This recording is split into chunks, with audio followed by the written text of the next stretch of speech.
నమస్తే, welcome to Swatantra news. Headlines చూద్దాం. Bhuvanagiri parliament స్థానంపై రేవంత్ ఫోకస్. పార్టీ ముఖ్య నేతలతో ముగిసిన సమావేశం. ఎంఐఎంను గెలిపించేందుకు కాంగ్రెస్ ప్రయత్నం.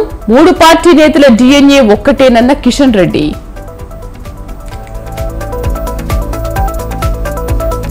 ఏపీలో దూకుడు పెంచిన అన్ని పార్టీల నేతలు. కాసేపట్లో చంద్రబాబు, పవన్ ఉమ్మడి ప్రచారం.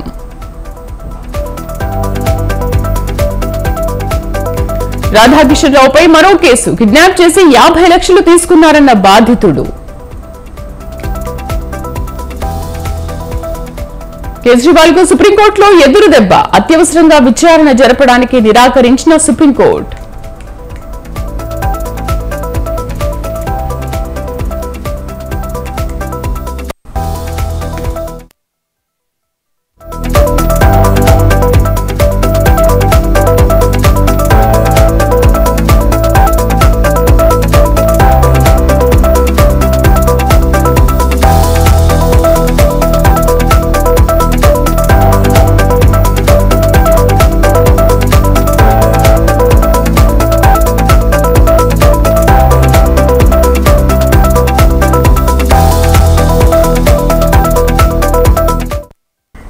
భువనగిరి పార్లమెంటు స్థానంపై సీఎం రేవంత్ రెడ్డి సమీక్ష చేపట్టారు.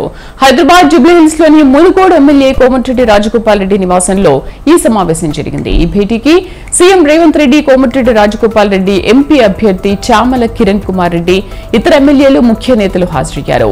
పార్లమెంట్ ఎన్నికల్లో అనుసరించాల్సిన వ్యూహాలపై నేతలకు రేవంత్ రెడ్డి దిశానిర్దేశం చేశారు. సిట్టింగ్ స్థానాన్ని నిలబెట్టుకునేందుకు ప్రతి ఒక్కరూ అంకిత భావంతో పనిచేయాల్సిందేనని ఆదేశాలు జారీ చేశారు.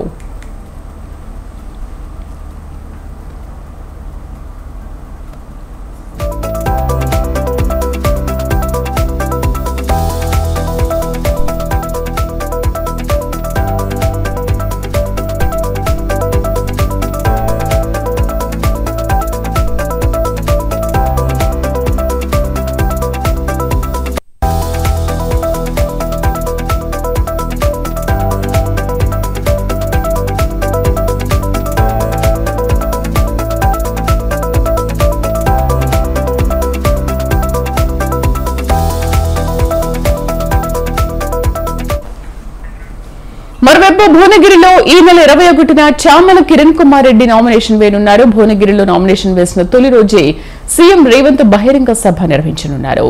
మే తొలి వారంలో నిర్వహించే సభకు కాంగ్రెస్ అగ్రనేత ప్రియాంకను ఆహ్వానించనున్నట్లు తెలుస్తోంది.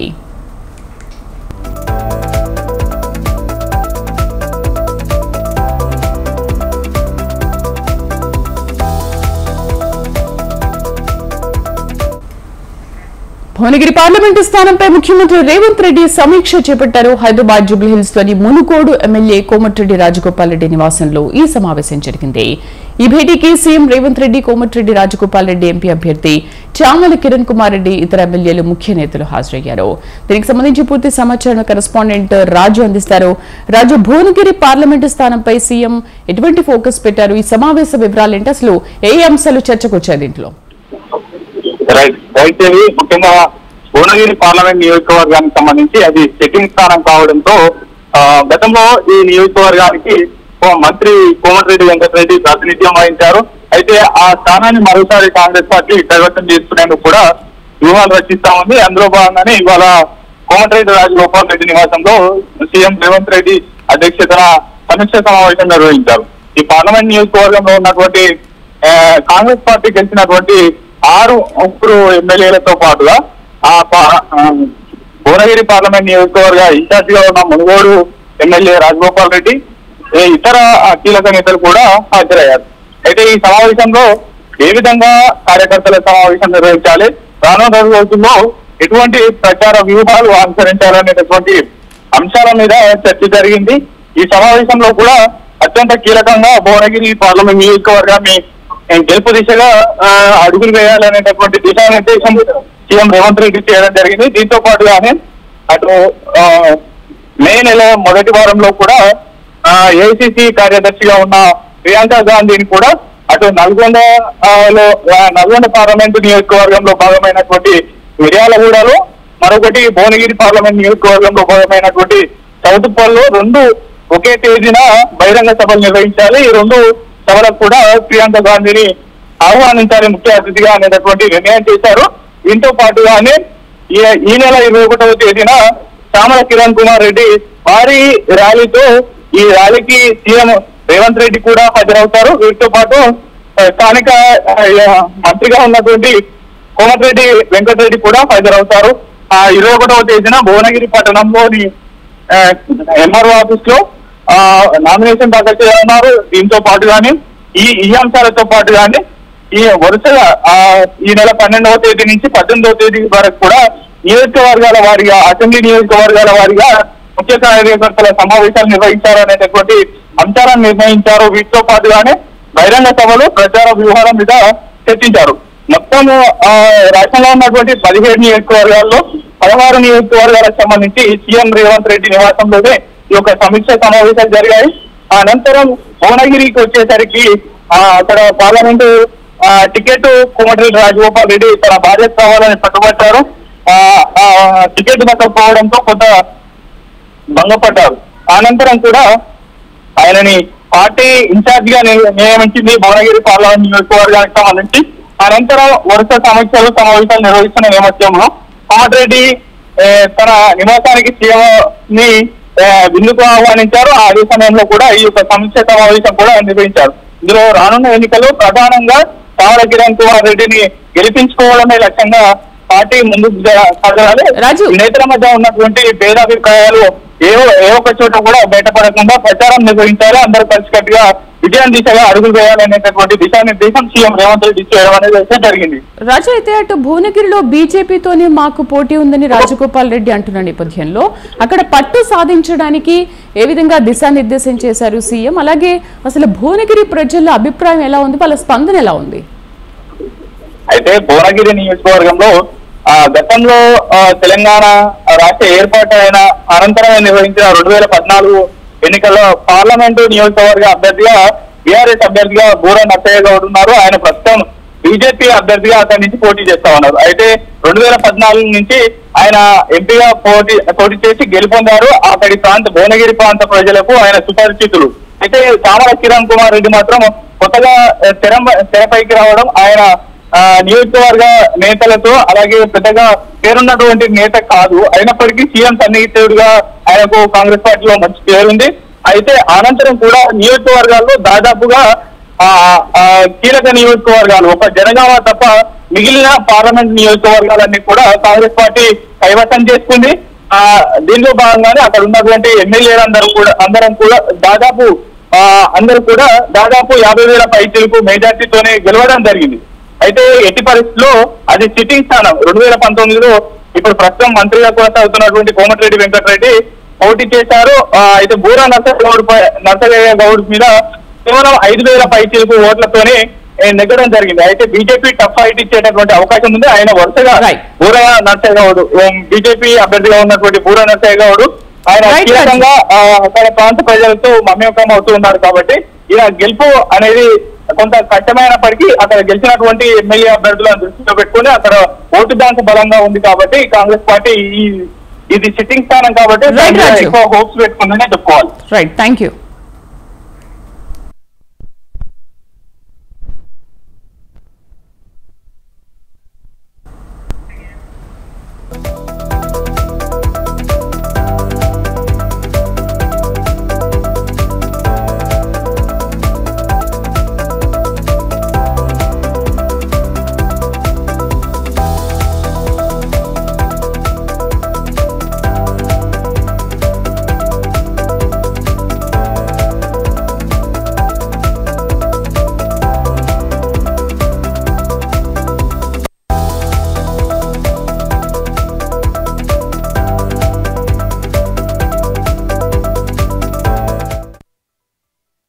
టీడీపీ అధినేత చంద్రబాబు, జనసేన అధినేత పవన్ కళ్యాణ్ ఈ రోజు ఉమ్మడి ప్రచారాన్ని నిర్వహించనున్నారు. ఉమ్మడి గోదావరి జిల్లాలో వీరి ప్రచారం కొనసాగనుంది. కాసేపట్లో ముందుగా పశ్చిమ గోదావరి జిల్లా తణుకులో, ఆ తర్వాత రాత్రి 7 గంటలకు తూర్పు గోదావరి జిల్లా నిడదవోలులో నిర్వహించే బహిరంగ సభల్లో పాల్గొంటారు.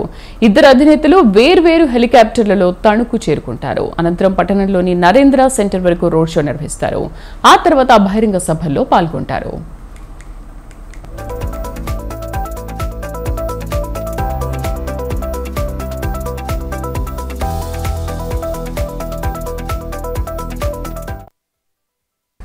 సభానంతరం ఇద్దరు నేతలు రోడ్డు మార్గంలో నిడదోలు వెళ్తారు. అక్కడ సభలో బీజేపీ రాష్ట్ర అధ్యక్షురాలు రాజమండ్రి ఎంపీ అభ్యర్థి పురంధేశ్వరి కూడా పాల్గొనే అవకాశం ఉంది. సభ పూర్తయిన తర్వాత నిడదవోలు తిరుమల సాయి కళ్యాణ మండపంలో చంద్రబాబు, పవన్ కళ్యాణ్ రాజమండ్రిలోని షెల్టాన్ హోటల్లో బస చేస్తారు. రేపు ఉదయం నిడదవోల్లో ఉభయ గోదావరి జిల్లాల నేతలతో చంద్రబాబు సమీక్ష నిర్వహించనున్నారు.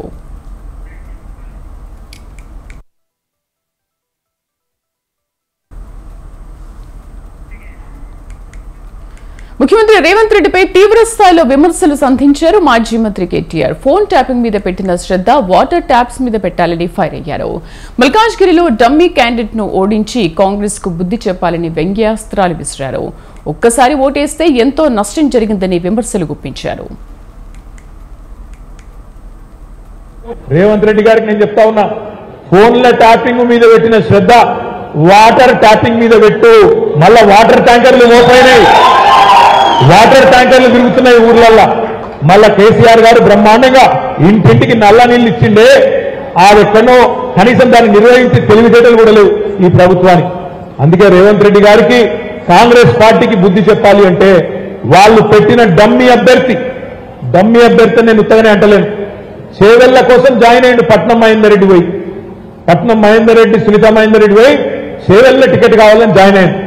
అక్కడ వణికిరారట కానీ మల్కాజ్గిరికి మాత్రం ఆ చెత్తను, చేవెళ్లలో వణికిరాని చెత్తను తీసుకొచ్చి మల్కాజ్గిరి ముఖం మీద వారేస్తా అని చెప్పి ఇక్కడ టికెట్ ఇచ్చింది. మరి డమ్మీ అభ్యర్థి కాదా ఆమె? ఇక్కడ పనికొచ్చే అభ్యర్థినా? అందుకే నేను అడుగుతా ఉన్నా, మిత్రులారా ఆలోచించండి. కాంగ్రెస్ పార్టీకి ఓటేస్తే ఇవాళ ఏం నష్టం జరిగిందో ఒక్కసారి ఓటేసినందుకే మీ 100 రోజుల్లో అమలు చేస్తాం 6 గ్యారెంటీలు అన్నాడు. 100 రోజుల్లోనే 6 గ్యారెంటీలు అన్నాడు. రైతులకు ఇచ్చిన ఒక్క హామీ కూడా అమలు చేయలేదు. 2 లక్షల రుణమాఫీ అమలు కాలేదు. డిసెంబర్ 9 పోయింది, జనవరి 9 పోయింది, ఫిబ్రవరి 9 పోయింది, మార్చి 9 పోయింది, నిన్ననే ఏప్రిల్ 9 కూడా పోయింది. అంటే 4 నెలలు నిండింది, 5వ నెలలో అడుగుపెట్టినా రుణమాఫీ గురించి ప్రస్తావన లేదు. అదేవిధంగా ఆడబిడ్డలు 1,67,00,000 మంది ఆడబిడ్డలు ఎదురు చూస్తున్నారు. 18 ఏళ్లు నిండిన ఆడబిడ్డలు. మాకెప్పుడు వస్తాయి? మహాలక్ష్మి పథకం 2,500 రూపాయలు 100 రోజుల్లో ఇస్తామన్నావు కదా, ఏది రేవంత్ రెడ్డి గారు అంటే ఏమంటున్నాడు? మళ్లీ మోదీని మూడోసారి ప్రధాని కాబోతున్నారని అన్నారు కేంద్ర మంత్రి, సికింద్రాబాద్ బీజేపీ ఎంపీ అభ్యర్థి కిషన్ రెడ్డి. సికింద్రాబాద్ లోక్సభ నియోజకవర్గంలో ఆయన ప్రచారం నిర్వహించారు. తార్నాక డివిజన్లోని లాలాపేట్లో కార్యకర్తలతో కలిసి భారీ ఎత్తున ర్యాలీ చేపట్టారు. కరోనా సమయం నుంచి ఉచిత బియ్యం పంపిణీ చేస్తున్నామని చెప్పారు. అలాగే కరోనా వ్యాక్సిన్లు కూడా దేశమంతటా ఉచితంగా ఇచ్చామన్నారు. పార్లమెంట్ ఎన్నికల్లో బీజేపీ పార్టీకి ఓటు వేసి భారీ మెజార్టీతో గెలిపించాలని కోరారు. ఈ ఓట్లు మన తెలంగాణకు, మన హైదరాబాద్ కు సంబంధించిన ఓట్లు కాదు. ఈ ఓట్లు ఢిల్లీ ఓట్లు, పెద్ద ఓటు ఇది. ఈ దేశానికి ఎవరు ప్రధానమంత్రి కావాలో నిర్ణయించేటువంటి ఎన్నికలు. ఈ దేశం ఏ చేతి భద్రత ఉంటుందో, ఎవరి చేతి శాంతిగా ఉంటుందో, ఎవరి చేతి దేశం అభివృద్ధి చెందుతుందో దానికి సంబంధించినటువంటి ఎన్నికలు. కాబట్టి అందరినీ కోరుతా ఉన్నాం, ఈ ఎన్నికలు నరేంద్ర మోడీ గారిని మళ్ళీ ప్రధాని చేయడం కోసము మనమందరం కూడా నరేంద్ర మోడీ గారిని ఆశీర్వదించాలి. నరేంద్ర మోడీ గారి యొక్క నేతృత్వంలో మనకు కరోనా కష్టకాలు వస్తే ఏ రకంగా మన ప్రాణాలు కాపాడడం కోసం నరేంద్ర మోడీ గారు చర్యలు తీసుకున్నారో మీకు అందరికీ తెలుసు. రేపు డిఫాల్ట్ లేకుండా ఉన్నటువంటి పొరుగు సంఘాలన్నింటినీ 20 లక్షల రూపాయలు ఇస్తున్న విషయాన్ని కూడా ఈ సందర్భంగా తెలియజేస్తున్నాం. మనమందరం కూడా ఓటు వేయబోతున్నాం. ఈ ఓట్లు మన తెలంగాణకు, మన హైదరాబాద్ కు సంబంధించిన ఓట్లు కాదు. ఈ ఓట్లు ఢిల్లీ ఓట్లు, పెద్ద ఓటు ఇది. ఈ దేశానికి ఎవరు ప్రధానమంత్రి కావాలో నిర్ణయించేటువంటి ఎన్నికలు. ఈ దేశం ఏ చేతి భద్రత ఉంటుందో, ఎవరి చేతి శాంతిగా ఉంటుందో, ఎవరి చేతి దేశం అభివృద్ధి చెందుతుందో. తెలంగాణ సెంటిమెంట్ తో ఉద్యమాన్ని మరింత ఉధృతం చేసి రాష్ట్రాన్ని సాధించిన టీఆర్ఎస్ కు బీఆర్ఎస్ కలిసి రాలేదా? 10 ఏళ్ల పాటు అధికార పగ్గాలు చేపట్టి చక్రం తిప్పిన గులాబీ అధినేత ఆ అధికారానికి దూరం అవడానికి బీఆర్ఎస్ పేరే కారణమా? సెంటిమెంట్ తో రగిలిపోయే తెలంగాణ వాదులకు భారత రాష్ట్ర సమితి నచ్చడం లేదా అంటే అవునని అంటున్నాయి రాజకీయ వర్గాలు.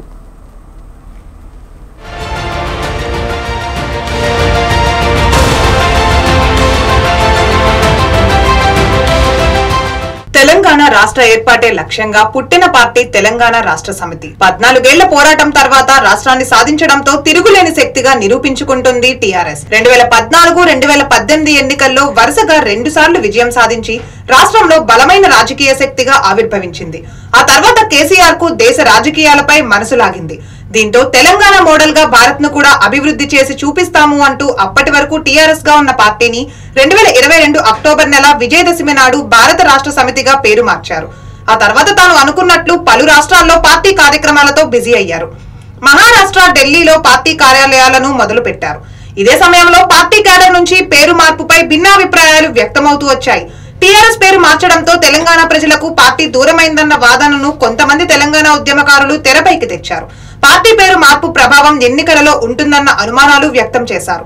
పార్టీ జాతీయ రాజకీయాల్లో కీలక పాత్ర పోషించాలన్న లక్ష్యంగా అధినేత కేసీఆర్ తమ నేతల అభ్యంతరాలకు పెద్దగా ప్రాధాన్యత ఇవ్వలేదు. దాదాపు 2 ఏళ్ల పాటు జాతీయ రాజకీయాలను దృష్టిలో ఉంచుకొని వివిధ రాష్ట్రాల్లో బీఆర్ఎస్ అధినేతగా కేసీఆర్ పార్టీ కార్యక్రమాలను నిర్వహించే ప్రయత్నం చేశారు.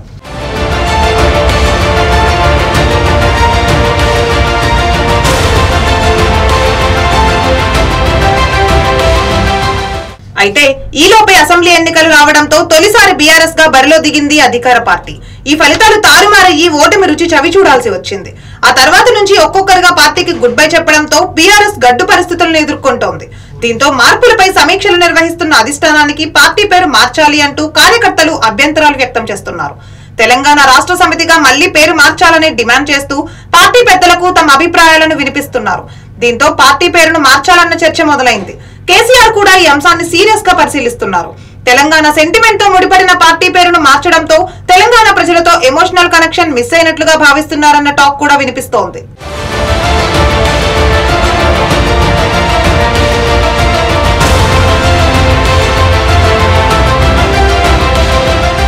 త్వరలో జరిగే పార్లమెంట్ ఎన్నికలకు బీఆర్ఎస్ పేరుతో కాకుండా టీఆర్ఎస్ గానే వెళ్లాలన్న యోచనలో ఉన్నారు గులాబీ శ్రేణులు. అందుకే పార్టీ మార్పు కోసం తొందర పెట్టడంతో ఈ నెల 27న పేరు మార్పు కోసం కసరత్తు చేస్తున్నట్లు తెలుస్తోంది. తెలంగాణ రాష్ట్ర సమితి 24వ వార్షికోత్సవ వేడుకల సమావేశంలోనే బీఆర్ఎస్ పేరు కాస్త టీఆర్ఎస్ గా మారుస్తారన్న ప్రచారం సాగుతోంది. అది మంచి ముహూర్తం అని పార్టీ వేదిక మీదనే సర్వసభ్య సమావేశంలో నిర్ణయం తీసుకుంటే మే నెలలో జరిగే లోక్సభ ఎన్నికల్లో అదృష్టం కలిసి రావచ్చని, ఎక్కువ సీట్లు సాధించే వీలుంటుందని భావిస్తున్నారు. మొత్తంగా బీఆర్ఎస్ ను మళ్లీ టీఆర్ఎస్ గా మార్చాలన్న మాట గట్టిగా వినిపిస్తున్న నేపథ్యంలో పార్టీ పేరు మారితే రాజకీయంగా కలిసి వచ్చే అవకాశం ఉందా? గులాబీ కేడర్ ఆశిస్తున్నట్లు లోక్సభ ఎన్నికల్లో సత్తా చాటుతుందా? ప్రజలు ముందులా పార్టీని ఆదరిస్తారా అన్నది ప్రస్తుతం రాష్ట్ర రాజకీయాల్లో హాట్ టాపిక్ గా మారింది.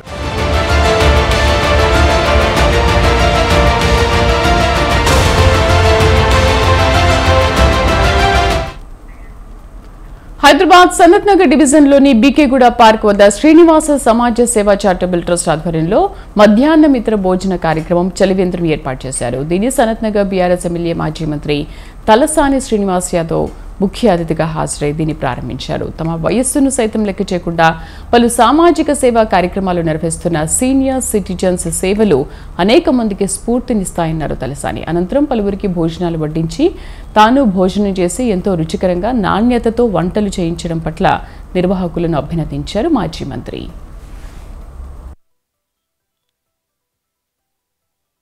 ట్రస్ట్ ఆధ్వర్యంలో గడిచిన 14 సంవత్సరాల నుంచి పేదవాళ్లకు కడుపు నింపాలనేటువంటి సంకల్పంతో మరి ప్రతి సంవత్సరం ఈ ఎండాకాలంలో 2 మాసాలు నిరంతరంగా సంపూర్ణమైనటువంటి పౌష్టికమైనటువంటి బ్రహ్మాండమైనటువంటి ఆహారాన్ని, దాంతోపాటు మంచినీటి సౌకర్యాన్ని కూడా కల్పించడం అనేది శుభ పరిణామం.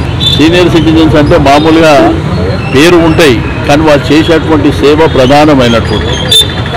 ఈరోజు పేదల పట్ల కానివ్వండి, మరి చదువుకునే పిల్లలకు కూడా బుక్స్ పంపిణీ కానివ్వండి, పెన్స్ కానివ్వండి, దాంతోపాటు చిత్తూరు జిల్లా పలమనేరు వైసీపీ ఎమ్మెల్యే అభ్యర్థి వెంకట గౌడ పలు గ్రామాల్లో ఎన్నికల ప్రచారం నిర్వహించారు. జగన్ సీఎం తాను ఎమ్మెల్యే అయిన తర్వాత 5 సంవత్సరాల్లో ప్రతి గ్రామంలోనూ అభివృద్ధి చేశామన్నారు. తాము చేసిన అభివృద్ధి నచ్చితే మళ్లీ సీఎంగా జగన్ ను, ఎమ్మెల్యేగా తనను గెలిపించాలన్నారు వెంకట గౌడ. 19 నేను ఎమ్మెల్యే కాకముందు మీ గ్రామాలు ఎలా ఉన్నాయి, జగన్మోహన్ రెడ్డి గారు ముఖ్యమంత్రి అయిన తర్వాత మీ గ్రామాల్లో ఎలాంటి మార్పు తీసుకొచ్చాను మీరు అందరూ కూడా గమనించాల్సిందిగా ప్రతి ఒక్కరిని కోరుకుంటా ఉన్నా. ఎందుకు ఈ మాట చెప్తున్నానంటే, నేను ఎమ్మెల్యే అయిన తర్వాత రోడ్లు కావచ్చు, ప్రభుత్వ భవనాలు, సచివాలయాలు కావచ్చు, అనేక అభివృద్ధి. అదే రకంగా ముఖ్యంగా మీరు గమనిస్తే ఈ 5 సంవత్సరాల్లో మీ ఇంట్లో ముసలి వాళ్ళు ఎవరైనా 60 సంవత్సరాలు దాటినటువంటి వాళ్ళు ఎవరైనా ఉంటే జగన్మోహన్ రెడ్డి గారు పెన్షన్ ఏ విధంగా మీ అవ్వాతాతకు అందించారు అని కూడా మీరు అడిగి తెలుసుకోండి. అంతకుముందు ఎంతో మంది శాసనసభ్యులు ఉన్నారు, ఎవరు చేయలేనటువంటి అభివృద్ధి నేను మీకు చేసి మీ కళ్ళ ముందు చూపిస్తున్నాను. మీరు మీ గ్రామాల్లో మీరు ఖచ్చితంగా నా కోసం ఒక 5 నిమిషాలు కేటాయించి.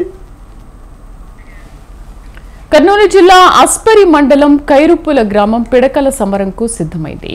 ఉగాది పండుగ మరుసటి రోజు భద్రకాళి వీరభద్ర స్వామి వార్ల సన్నిధిలో ఈ కార్యక్రమాన్ని గ్రామస్తులు నిర్వహిస్తారు. 100 ఏళ్ల నాటి సంప్రదాయ సమరాన్ని చూసేందుకు భక్తులు భారీగా తరలివస్తారు. కారు మంచి గ్రామస్తులు గుర్రంపై ఊరేగింపుగా చేరుకుని స్వామి అమ్మవార్లకు ప్రత్యేక పూజలు నిర్వహించిన అనంతరం గ్రామస్తులు ఇరు వర్గాలుగా విడిపోయి పిడకలతో కొట్టుకుంటారు. ఈ సమరం ముగిసిన మరుసటి రోజు భద్రకాళి వీరభద్ర స్వామి వార్లకు వివాహం జరిపిస్తారు గ్రామస్తులు. పిడకల సమరాన్ని దృష్టిలో ఉంచుకుని భారీ బందోబస్తు ఏర్పాట్లు చేశారు పోలీసులు.